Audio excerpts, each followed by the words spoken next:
मोहम्मद पढ़िए सल्ले अला शफीना सल्ले अला मोहम्मद खौफ ना रखे रज़ा ज़रा तू तो है अब दे मुस्तफ़ा तेरे लिए अमान है तेरे लिए अमान है सल्ले अला शफीना सल्ले अला मुहम्मद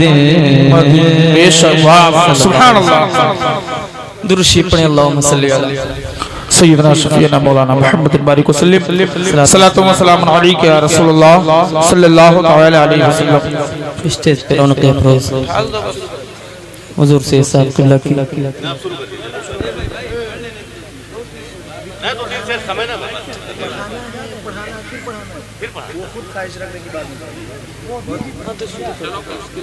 लो मौसम काम करना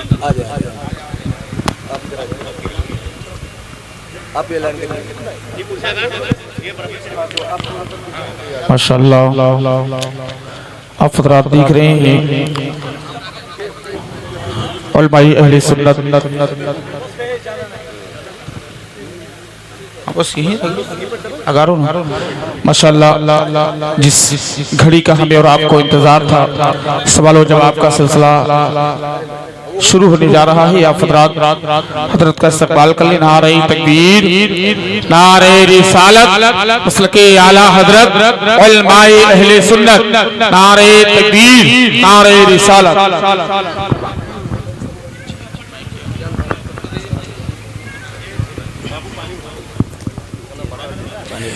इस प्रोग्राम का ये बहुत ख़ास हिस्सा था, बहुत अहम मकसद था, लेकिन किसी वजह से या ये कह लें हम जिस रस्म व रिवाज में है आसान नहीं है किसी सही तौर पर अपने मकसद को पाने में, इस वजह से हम इतना ताख़ीर को पहुंच गए। लेकिन इंशाअल्लाह अब बिला ताख़ीर ये प्रोग्राम हम शुरू करेंगे और इंशाअल्लाह आपको बहुत कुछ सीखने को मिलेगा। इसलिए बतौर ख़ास जब तक ये सवालिया नशिस्त होती है अपनी नशिस्तों पर यूं ही बैठे रहें कि गोया कि आप कुछ सीखने के लिए आए हैं। सही पूछिए तो प्रोग्राम होते ही दीन सीखने के लिए है। ये बात अलग है कि हमने मनहज बदला, हमने तरीक़ा बदला तो कुछ सीखने में दिक्कतें आ रही हैं। लेकिन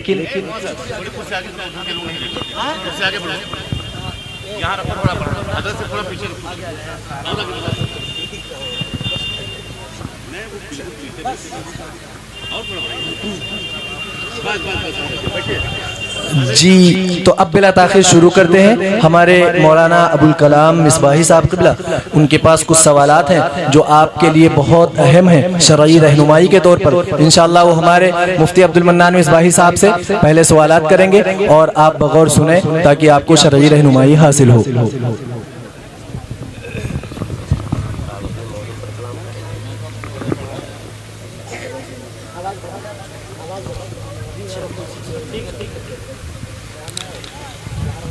अस्सलामु अलैकुम वरहमतुल्लाहि वबरकातुहू। एक मरतबा दुरूद पाक पढ़ लें। अल्लाहुम्मा सल्ली अला सय्यिदिना मौलाना मुहम्मदिन बारिक जुदु वल करम व आलिहिल किराम वल करीम बारिक वसल्लम सल्लल्लाहु अलैहि अलैका या रसूलुल्लाह सल्लल्लाहु तआला अलैहि वसल्लम। हज़रात बड़ी खुशी की बात कि आज हमें और आपको शरई मसाइल सुनने और समझने का मौका मिलेगा और हम दिल में ये अज़्म मुसम्मम कर लें कि इंशाअल्लाह ताला इस पर हम अमल करने की कोशिश भी करेंगे और रब की बारगाह में दुआ करें कि परवरदिगार आलम हमारे जलसों को, हमारी तमाम तकरीब को इस तरह से करने की तौफीक अता फरमाए। आप हज़रात तवज्जो फरमाएं। ये उन्वान है सूदी कर्ज और उसके नुकसानात दीन और अक्ल की रोशनी में। मैं हुजूर वाला की बारगाह में गुजारिश करूंगा, पहले आपका तारुफ पेश करा दें कि हजरत अल्लामा मौलाना अब्दुल मन्नान खान साहब क़िबला मिसबाही उस्ताद अल जामिअतुल शफिया मुबारकपुर अरबिक यूनिवर्सिटी आजमगढ़, हजरत से हम सवाल करेंगे आप तमामी हजरात की तरफ से और हजरत हमें जवाब अता फरमाएंगे। हजरत की बारगाह में हमारा पहला सवाल है, हमारी सोसाइटी में मुसलमानों में सूदी कर्ज की आफत बहुत तेजी से फैल रही है। बराए मेहरबानी ये वजाहत फरमा दें कि सूदी कर्ज के हवाले से कुरान और सुन्नत और शरीयत हमारी क्या रहनुमाई करती है। अस्सलामु अलैकुम वरहमतुल्लाहि वबरकातुहू। लकल हम्दु या अल्लाह वस्सलातु वस्सलामु अलैका या रसूल अल्लाह सल्लल्लाहु तआला अलैहि व अला आलिहि वसल्लम। दुरूद पाक पढ़ें। अल्लाहुम्मा सल्लि अला सय्यिदिना व मौलाना मुहम्मदिन मअदनिल जूदि वल करम मंबइल इल्मी वल हिल्म वल हिकम बारिक व सल्लिम सल्लु अलैहि सलातु व सलामुन अलैका या रसूल अल्लाह सल्लल्लाहु तआला अलैहि वसल्लम। अज़ीज़ान मुहतरम, दीन सीखने और सिखाने के बहुत सारे तरीक़े हैं और सरकार दो आलम सल्लल्लाहु ताला अलैहि वसल्लम की हयात तय्यबा से बहुत सारे तरीक़े साबित हैं। बहुत ही मशहूर ज़माना हनफ़ी आलिम दीन अकनाफ़ आलम में लोग उन्हें शेख अब्दुल फ़त्ताह अबू गुद्दा के नाम से जानते हैं। उनकी एक किताब है और रसूलुल मुअल्लिम व असालिबुहु फ़ित तालीम, यानी कायनात इंसानी को तालीम देने के लिए तशरीफ़ लाने वाले प्यारे आका सल्लल्लाहु ताला अलैहि वसल्लम और आपके सिखाने के तरीक़े कि सरकार दो आलम सल्लल्लाहु ताला अलैहि वसल्लम लोगों को दीन कैसे सिखाते थे। तो उन्होंने तकरीबन 50 से ज़ायद तरीक़े अहादीस तय्यबा की रोशनी में उसमें लिखे हैं कि सरकार दो आलम सल्लल्लाहु ताला अलैहि वसल्लम उन 50 से ज़ायद तरीक़ों से अपनी उम्मत को और क़यामत तक आने वाली नस्ल इंसानी को दीन सिखाया करते थे। उसमें से एक तरीक़ा उन्होंने तहरीर फरमाया। बुखारी शरीफ की सबसे पहली हदीस है, हदीस जिब्राइल, बहुत ही मशहूर हदीस है। उसका जो पैटर्न है वही सवाल जवाब की असास है कि उसमें हज़रत जिब्राइल अमीन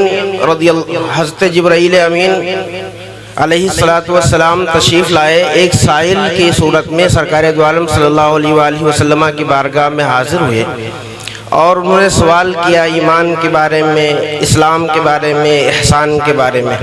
फिर सरकार ने पूछा सहाबा से कि ऐ सहाबा, क्या आपने समझा ये कि ये कौन थे? तो साहबे किराम का अदब देखें कि उन्होंने अर्ज़ किया कि इस बारे में नबी अकरम सल्लल्लाहु ताला अलैहि वसल्लम बखूबी जानते हैं।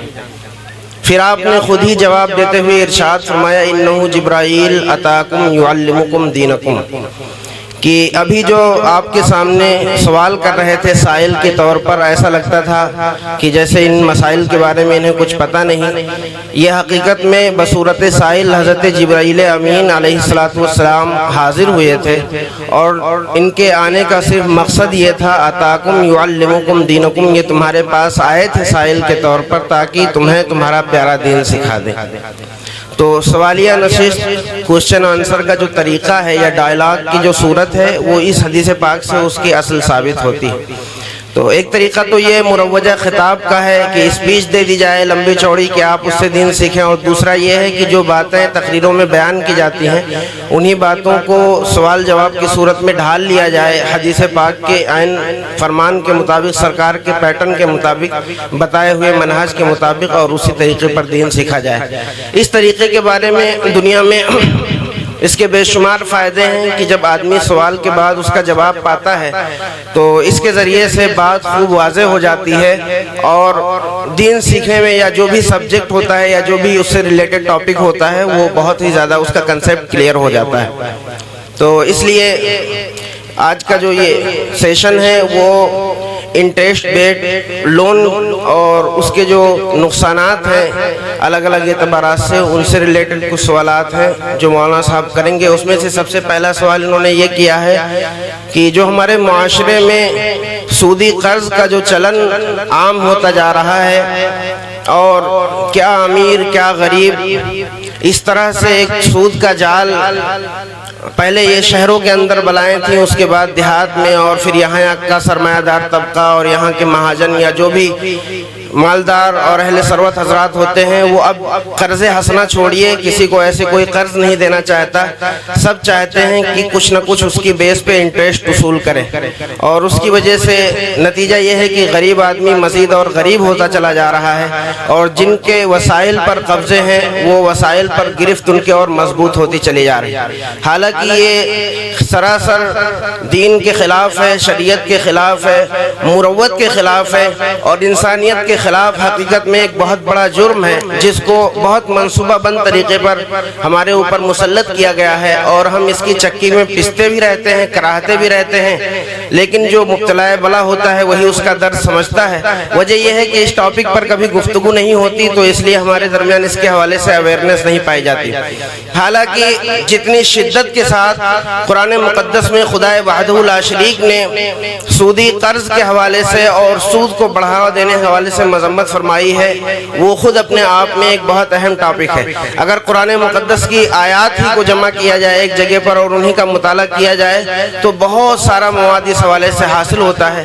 अल्लाह रब्बुल इज़्ज़त ने कुरान पाक में एक बहुत ही दो टूक बात इरशाद फरमाया, इरशाद रब्बी है, अल्लज़ीना याकुलूना रिबा ला यक़ूमूना इल्ला कमा यक़ूमुल लज़ी यतख़ब्बतहु शैतानु मिनल मस, कि वो अफराद या वो अक़वाम या वो उम्मतें जो सूद के बला में मुब्तला हो जाती हैं, तुम उनका हाल यूँ समझ लो कि जिसको सूद की लत लग गई तो वो अब बरोज़े क़यामत अपने रब के हुजूर खड़ा नहीं हो सकता। एक तो इसकी ये तफसीर बयान की गई, और दूसरी तफसीर इसकी ये बयान की जाती है कि माशी तौर पर ऐसा आदमी खड़ा नहीं हो सकता। जब भी वो स्टैंड करने की कोशिश करेगा, बज़ाहिर उसको लगेगा कि हमारी तरक्की हो रही है, मगर हकीकत में उसका हाल यही होता है, ला यक़ूमूना इल्ला कमा यक़ूमुल लज़ी यतख़ब्बतहु शैतानु मिनल मस, जैसे ही उसको शैतान की तरफ से उसका असर और उसका शर छू गया हो, कि जिसको शैतान ने पकड़ लिया हो, जिन ने पकड़ लिया हो, कि अगर वो खड़ा भी होना चाहता है तो भी लड़खड़ा करके गिर जाता है। तो इस तरीके से जो मुआशरा या जो अफराद या जो अक़वाम सूद की लत में पड़ जाती हैं, तो उनका हाल भी यही हो जाता है कि वो माशी तौर पर खड़ा होना चाहते हैं लेकिन वो स्टैंड नहीं कर पाते। आला हज़रत अलैहि रहमतु व रिज़वान ने फतावा रज़विया शरीफ में इसी आयत करीमा की तौज़ीह फरमाते हुए 17वीं जिल्द में बाबु रिबा में बहुत सारे सवालात जवाबात हैं, तो वहाँ पर इरशाद फरमाया कि बज़ाहिर तो इंसान को ऐसा लगता है कि वो सूद के जरिए मनफात हासिल कर रहा है, लेकिन हकीकत में वो धोखे में पड़ा हुआ है।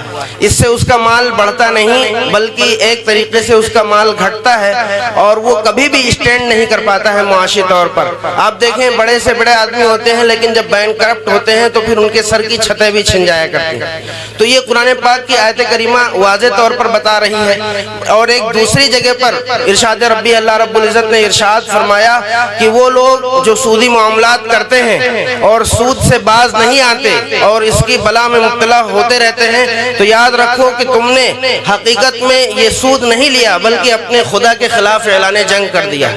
तुम अल्लाह रब्बुल इज़्ज़त ने जिस फितरत पर, जिस दीन पर, जिस नेचर पर, जिस मुरव्वत और इंसानियत पर तुम्हें पैदा किया है, और इस्लाम जो दीन रहमत है, तुम एक गरीब आदमी से या एक मजबूर आदमी से या एक ज़ईफ़ आदमी से उसके ज़ौफ़ के बदले में, उसकी कमज़ोरी के बदले में जो तुम मनफ़ात हासिल करते हो, ये मनफ़ात हकीकत में तुम्हारी मनफ़ात नहीं बल्कि खुदा के खिलाफ ऐलान जंग है। तो हम में से कौन ऐसा आदमी है जो इस बात की हिम्मत करे कि वो अपने खुदा से लड़ जाए या उसके खिलाफ ऐलान जंग करे? तो ये दो आयात ही काफ़ी हैं, और भी बेशुमार आयात हैं जिसमें साफ मना फरमाया गया। अल्लाह रब्बुल इज़्ज़त ने इरशाद फरमाया कि ऐ लोगों, सूद के तुम्हारे जो भी मामलात हैं तुम वहीं पर बाज आ जाओ, जो भी गुज़श्ता तुम्हारी लेन देन थी उसको वहीं पर ख़त्म कर दो और अपने मामलात को यहीं पर क्लोज कर दो, और तुम तिजारतों की तरफ आओ, बैओ शिरा की तरफ आओ। हकीकत में बैओ शिरा ये तुम्हारे लिए मनफात का जरिया है, तिजारत ये मनफात का जरिया है, इसके जरिए से तुम फ़ायदा हासिल करो। तो ये कुरानी आयात हैं, बेशुमार अहादीस तय्यबा हैं। इसी फतावा रज़विया शरीफ की 17वीं जिल्द में आला हज़रत अलैहि रहमतुर रिज़वान ने एक इस्तिफ्ता के जवाब में तकरीबन 17 अहादीस तय्यबा नक़ल फरमाई हैं जो सूद की मज़म्मत और उसके वईदों से मुताल्लिक़ है। उसमें से मैं सिर्फ एक हदीस पाक आपके सामने पेश करता हूँ।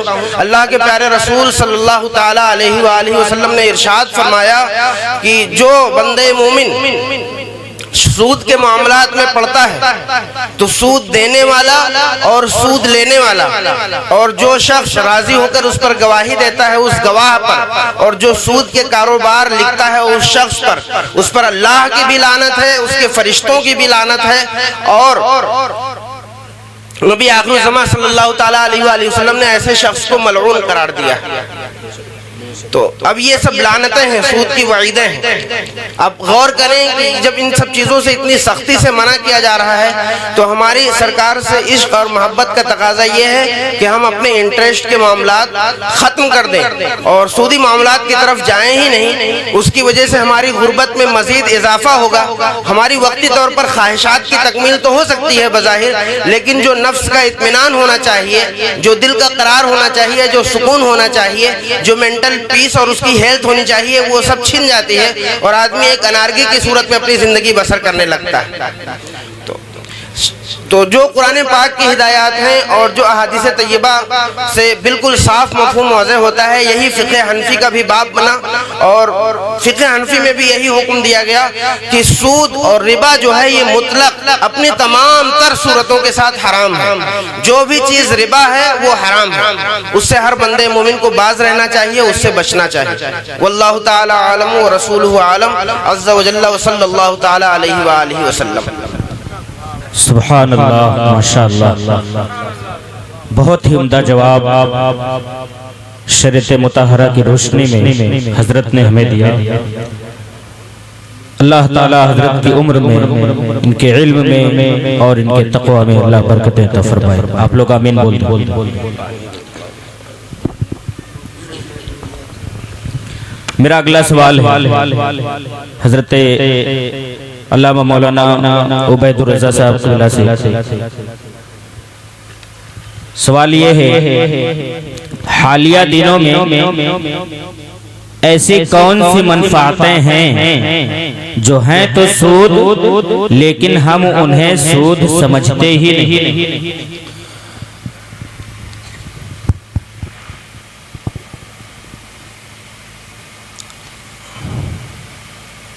ये सवाल इसलिए बहुत अहम है कि हम कोई काम गलत कर रहे हो और हमें पता भी ना हो कि गलत है। बहुत अच्छा सवाल है कि आजकल ऐसे कौन से काम हैं जिनमें नफा है और वो सूद है और हमें पता तक नहीं कि वो सूद है। जैसे कि हज़रत मुफ्ती साहब क़िबला ने सूद के हवाले से बहुत मुख्तसर और जामे गुफ्तगू फरमाई कि दुनिया में भी इसके बेपनाह नुकसानात हैं और आखिरत में तो है ही। बहारे शरीयत में यहाँ तक कहा गया कि सूद लेने वाला गोया कि अपनी माँ के साथ जिना करने वाला है। रोंगटे खड़े हो जाने चाहिए। सूद लेने वाला भी देने वाला भी तमाम पर अल्लाह की भी लानतें हैं और फरिश्तों की भी लानतें हैं। अब इस हुक्म के बाद में अगर हमें पता चले कि ये काम सूद है तो क्या हमारी गैरत को ये गवारा होना चाहिए कि हम उसे करें? आज की तारीख में 2-3 खास किस्म के उमूर जो सूद की कबील से हैं, लेकिन हमारे मुआशरे के मुअज़्ज़ज़ लोग उसमें मुब्तला है। एक बंदा है, टहल घूम रहा है, हमें सबसे बुरा वो लग रहा है, लेकिन हकीकत ये है कि वो हाजी नमाजी जो ये सूद ले रहा है उससे बड़ा बुरा है। ये जुमले नोट करिए। मैं ये इसलिए नहीं कह रहा हूँ, इसलिए कह रहा हूँ कि इतने अच्छे आप हैं तो इस काम को छोड़कर मुकम्मल अच्छे हो जाइए। अब आते हैं असल सवाल पर। एक चीज बहुत आम है, आप मुझे 20,000 रुपए दे दीजिए और वो मेरा खेत है उसे जोत लीजिए, जब हम आपको पैसे देंगे तो खेत दे देना। शरअन ये सूद है और इस पर वही हुक्म है जो मुफ्ती साहब क़िबला ने फरमाया। आपके पास अब मजीद कोई गुंजाइश नहीं बचती कि मुझे नहीं पता था, बहुत साफ लफ्जों में आपकी जबान में हमने अर्ज कर दिया ये सूद है। ठीक, इंशाअल्लाह बचेंगे इंशाअल्लाह। मुफ्ती साहब क़िबला ने फरमाया दुनिया में भी नुकसान आते हैं, यानी बरकत नहीं होगी। हजरत उमर फारूक कहते थे मुझे ज्यादा माल की दुआ नहीं करनी, जो माल मौजूद है उसके बरकत के लिए दुआ करनी। बरकत ही खत्म हो रही है, जमा करके क्या करोगे? अच्छे, बरकत खत्म होने का क्या मतलब जानते हो कैसे होता है? अचानक आपका हादसा हो गया, 10,000 रुपए का इलाज करा लिया, आपको पता तक नहीं चला ये क्यों हुआ। इसे बेबरकती कहते हैं। आपके मजीद खर्चे निकलते गए। तो एक तो ये हुआ, इंशाअल्लाह बचेंगे इससे। दूसरा ये कि आप किसी को 50,000 रुपए दे दीजिए और उसके बाद कहिए कि 1 कुंटल 2 कुंटल जो भी है वो हमें महीने साल 6 माह का गल्ला देते रहिए। ये भी सूद है क्या इमाम साहब? ये भी सूद है और इसमें कोई तफसील नहीं है, सूद है बस। और इंशाअल्लाह अज़्ज़वजल आज से हमें ये नहीं करना। हम मुसलमान है ना, हमारी शरीयत है ना, हमारे नबी है ना, उन्होंने तरीका बताया है ना, बस बात खत्म। और इतनी शिद्दत कि अभी मैंने क्या कहा, दोबारा जबान पर लाना आदमी गवारा न करे, इतनी बड़ी लानत है ये। तो अगर कोई 50,000 1 लाख रुपए देता है और देने के बाद उससे उसी के खेत से गल्ला हासिल करता है तो ये सूद है। और मैं आपको बहुत मुख्तसर में बड़ी बात अगर बता दूं, हर वो चीज सूद है जिसमें बगैर किसी मुकाबिल के आपको नफा मिल रहा हो, ये सूद की तारीफ है। ठीक है। लिहाजा अगर कोई किसी को अपनी रकम दे दिया, अब 1 साल के बाद तो वो 50,000 पूरा लेगा ना, तो जब पूरा 50,000 लिया तो जो मजीद गल्ला मिला वो सूद हुआ। लिहाजा हम बहैसियत आकाए करीम सल्लल्लाहु ताला अलैहि वसल्लम के मानने वाले होने के नाते हमारी ये जिम्मेदारी बनती है कि जब इतनी वाइदें हैं तो इससे बचे। एक बहुत आम और बहुत अहम इसी मसाइल में से डिपॉजिट के तौर पर आजकल बहुत आम है, बहुत गौर से सुनिएगा। असल में एक नया तरीका निकल रहा है ना, बड़ा बनने का, खुशहाल होने का, पैसा इकट्ठा करने का। कौन खुशहाल हो रहा है? आप इर्द गिर्द देखिए जो इस तरह के काम कर रहे हो, कौन सा बहुत आगे निकल गया। उसी में से एक मसला यह है कि आपने 15 लाख का रूम लेना था, कमरा लेना था, फ्लैट लेना था, आपके पास सिर्फ 10 लाख है। आपने 5 लाख एक बंदे से लिया और कहा उस वक्त तक इस फ्लैट में तुम रहना जब तक ये 5 लाख देना दो। समझ पा रहे मेरी बात? आप एक फ्लैट नहीं ले सकते थे, आपको 5 लाख मजीद की जरूरत थी। बैंक से लोगे तो लोन देना पड़ेगा, आप वो भी नहीं करना चाह रहे। दूसरे लोग आपको कर्ज दे नहीं रहे। अब आपने क्या किया? आपने ये किया कि एक बंदे को तलाशा, मुझे 5 लाख दे दो और जो 20,000 फ्लैट का किराया है ना वो नहीं देना। जब मैं तुमको ये 5 लाख लौटाऊंगा तो मेरा फ्लैट खाली कर देना या किराया देना शुरू कर देना। सूद है। लिहाजा ये 3 अहम मसाइल, अगर यहां मौजूद लोग इससे बच गए, खुदा की कसम ये तमाम अखराजात उसूल। अब आप इतने बड़े हो गए हो, आपके घर आके नहीं सिखाया जा सकता, आप मस्जिद में नहीं आ रहे हो, आप मदरसे में नहीं हो, यही एक तरीका है। लिहाजा जैसे मुफ्ती साहब क़िबला ने फरमाया कि सूद के इतने नुकसानात हैं कि आखिरत तो दूर की बात, क्योंकि हम उजलत पसंद है ना, हमें दुनिया में जो नुकसान होता है सिर्फ उसी पर यकीन रखते हैं। तो सुन लीजिए, सूद के दुनियावी नुकसानात इतने ज्यादा हैं कि वही आपको तबाह कर देंगे। अल्लाह रब्बुल इज्जत की बारगाह में दुआ है कि हमें इस अजीम बला से महफूज रखे। माशाअल्लाह, सुभान अल्लाह। मैं इस मसले को थोड़ा और क्लियर कर देता हूँ। आला हज़रत अलैहि रहमतुल्लाह व रिज़वान ने फतावा रज़विया शरीफ में ही सूद की इसालत के हवाले से सबसे पहले उसकी लुग़वी तहक़ीक़ करते हुए इरशाद फरमाया कि रिबा इसका मतलब होता है मुतलक ज़्यादती। उस पर फिर लुग़त से शवाहिद पेश फरमाए, उस पर कुरान पाक की आयत करीमा पेश फरमाई कि अल्लाह रब्बुल इज़्ज़त ने इरशाद फरमाया इhtज़त व रबत, कि जब आसमान से बारिश का नुज़ूल होता है तो ज़मीन पर जो फसल मौजूद होती है वो लहलहा उठती है और उसमें नशोनुमा आ जाता है, वो बढ़ जाती है।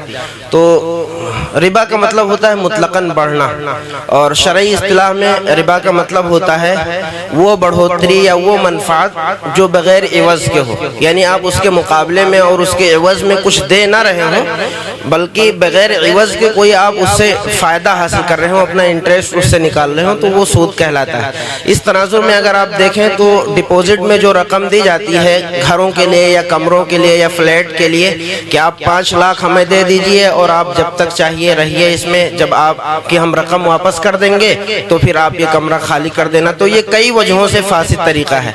एक ये कि पता नहीं कि कब वो रकम वापस करे और कब ना वापस करे, तो कोई मुतय्यन मुद्दत नहीं है और उसमें लड़ाई झगड़े का ज़्यादा अंदेशा है। मान लो अगर उसने 1 महीने बाद ही खाली कर दिया और फिर आपको दे दिया तो आप समझेंगे कि मैं तो ठगा गया कि इसने अपना काम कर लिया, और भी इसके बेशुमार नुकसानात हैं। या 1 साल बाद या 10 साल बाद आपको वापस करता है और आपके उस पैसे से वो अपना काम चला रहा होता है, फिर आपको 5 लाख फिर पूरी की पूरी रकम वो देगा, तो उस 5 लाख रकम के बदले आप तो 10 साल उसके घर में रह लिए और उसके बदले में आपने इसको मुतय्यन नहीं किया था किराए के तौर पर, और जब अब वो वापस देगा तो वो पूरी की पूरी रकम आपको वापस देगा। तो ये जो मनफात आपने उसके घर से हासिल की, ये मनफात बगैर किसी एवज़ के हो गई, इसलिए ये इंटरेस्ट की कैटेगरी में आती है और इसको सूद करार दिया गया।